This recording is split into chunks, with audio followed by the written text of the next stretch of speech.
Baiklah, selamat berjumpa kembali bersama saya, Wayan Widya Artana. Di mana pada video kali ini kita akan belajar membuat program menggunakan bahasa C++ di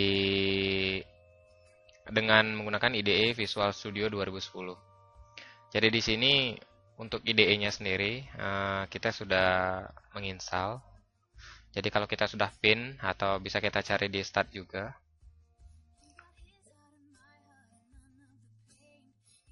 eh,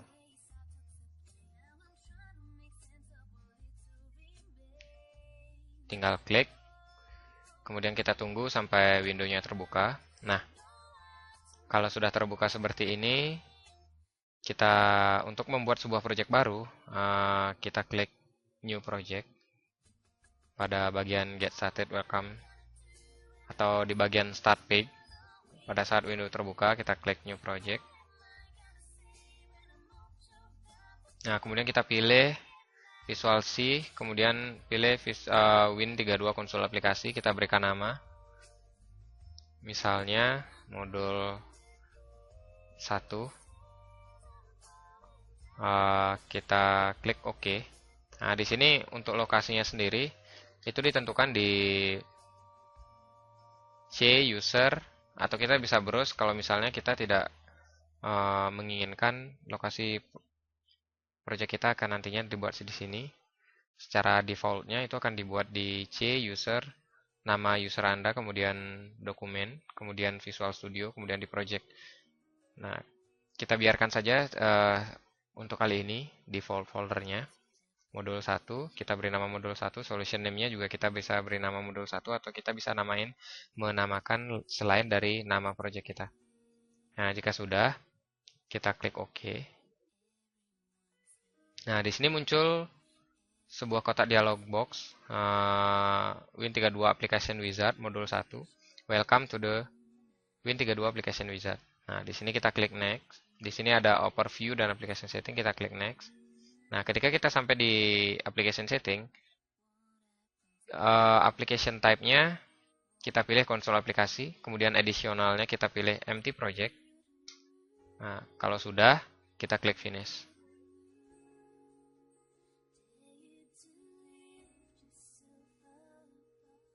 Nah, kita perhatikan di bagian Solution Explorer, kita sudah punya sebuah solution, kemudian sebuah project yang bernama modul 1.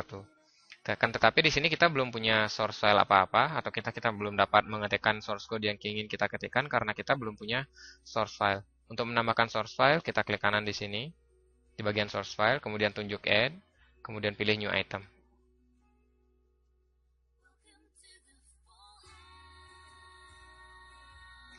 Nah, bagian kotak dialog ini, di modul 1 kotak dialog ini, kita pilih Visual C++ pada installer template-nya, kemudian kita pilih C++ file. Kita beri nama, misalnya source 1. Nah, kita klik add. Kalau misalnya sudah memberikan ini nama, klik add. Nah, di sini kita juga bisa menentukan di mana source filenya akan disimpan. Jadi kita biarkan saja secara defaultnya sehingga kita tidak kebingungan nantinya untuk mencari source file yang telah kita buat. Nah, jika sudah di add, maka di sini kita mendapatkan sebuah source file yang seperti yang sudah kita namai tadi. Kemudian di bagian tab Explorer-nya di sini sudah terbuka sebuah source C++. Nah, sesuai dengan tugas yang saya dapatkan, jadi kita akan mencoba membuat sebuah program seperti ini. Versi code-nya seperti ini, kita mau tahu program ini untuk apa sebenarnya, seperti itu. Jadi ini program pertama. Saya untuk tugas pertama, kita buat komentar. Nah, untuk mulai baris komentar, kita bisa menggunakan tanda backslash, kemudian bintang. Kita buat komentarnya.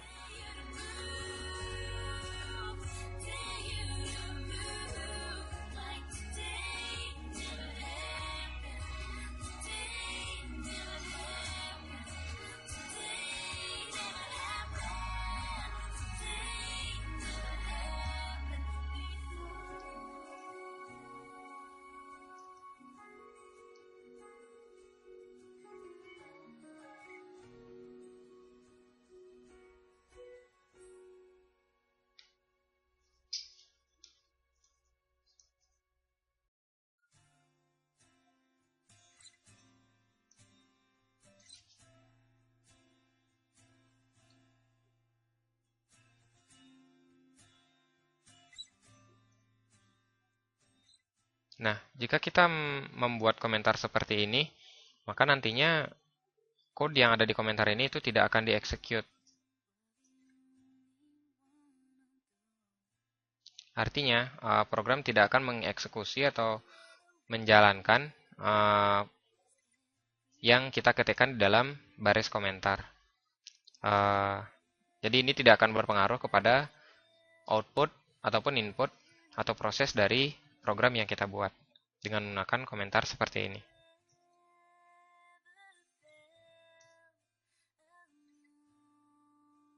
Nah, seperti ini kita sudah buat komentarnya. Kemudian untuk memulai program, kita bisa memulainya dengan memanggil file header yang kita perlukan, yaitu iostream. Di sini penting sekali untuk memanggil iostream karena di sana terdapat input, output, stream yang sangat berguna untuk dalam proses kita membuat program. Kemudian kita buka main program seperti ini.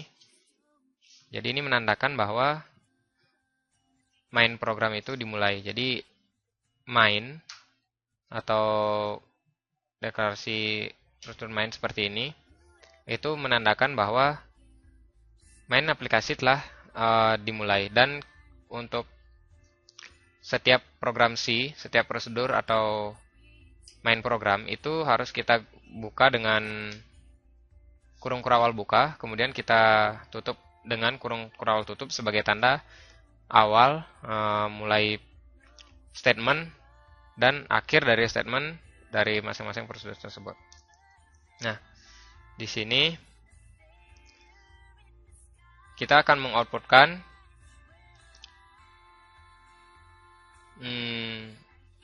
program pertama dan menggunakan Visual C++. Nah, seperti yang sudah teman-teman ketahui bersama bahwa ini adalah namanya preprocessor dan ini mulai fungsi main seperti yang saya katakan tadi. Nah, di sini ini namanya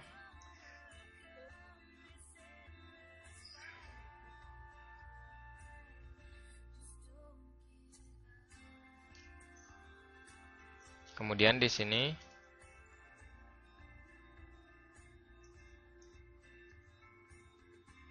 jadi selain dengan menggunakan tanda slash bintang dan tanda bintang backslash tutup seperti ini untuk membuat komentar, kita juga bisa menggunakan slash 2 kali atau backslash 2 kali untuk membuat komentar jika komentarnya itu ada dalam satu baris. Tapi apabila kita ingin membuat banyak baris untuk menjadi komentar, maka kita bisa menggunakan komentar backslash bintang dan menutup komentarnya itu dengan bintang backslash. Nah, perlu diperhatikan juga di sini kalau misalnya kita membuat komentar dengan menggunakan backslash 2 kali, maka di belakangnya tidak perlu kita isikan backslash 2 kali juga.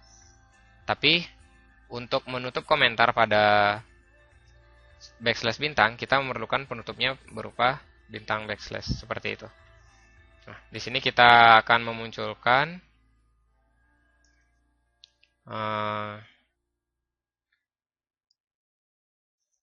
cout, aturan tulisannya seperti ini, dan string yang akan kita outputkan yaitu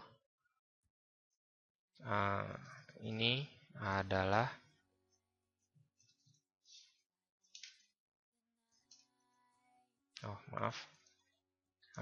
di sini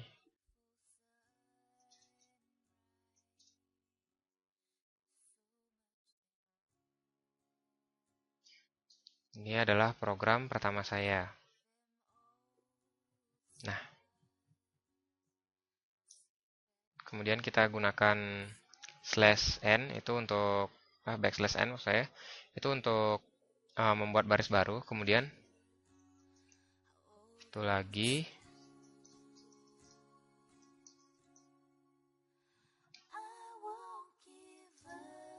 menggunakan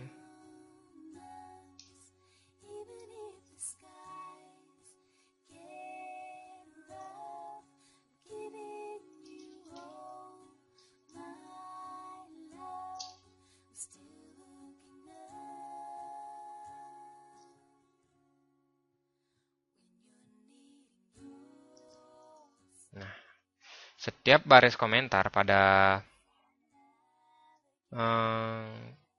aplikasi atau pada statement, maksud saya, itu diakhiri dengan tanda titik koma sebagai tanda akhir dari satu statement perintah.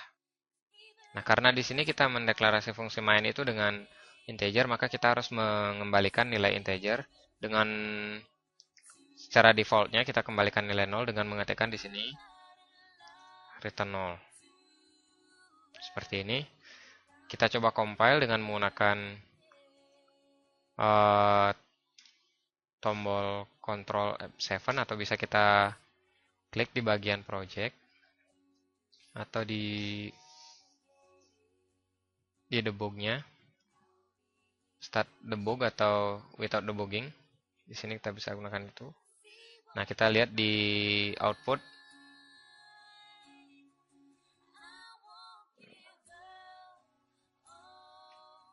seperti ini.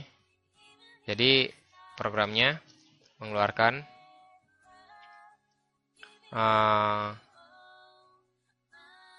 ini adalah program pertama saya menggunakan Visual Studio C++ 2010.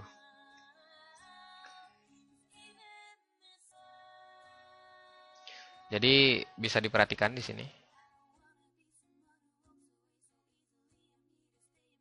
Atau kalau misalnya kita tidak mau menggunakan per n di sini, kita bisa menggunakan n-line.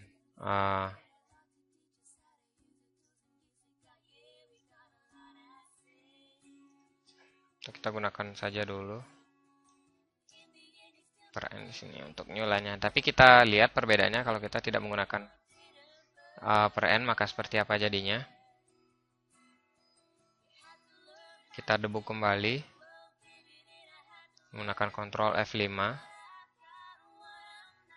Nah, kalau kita tidak menggunakan per n, maka tulisannya akan nyambung seperti ini. Dia tidak membuat garis baru atau baris baru.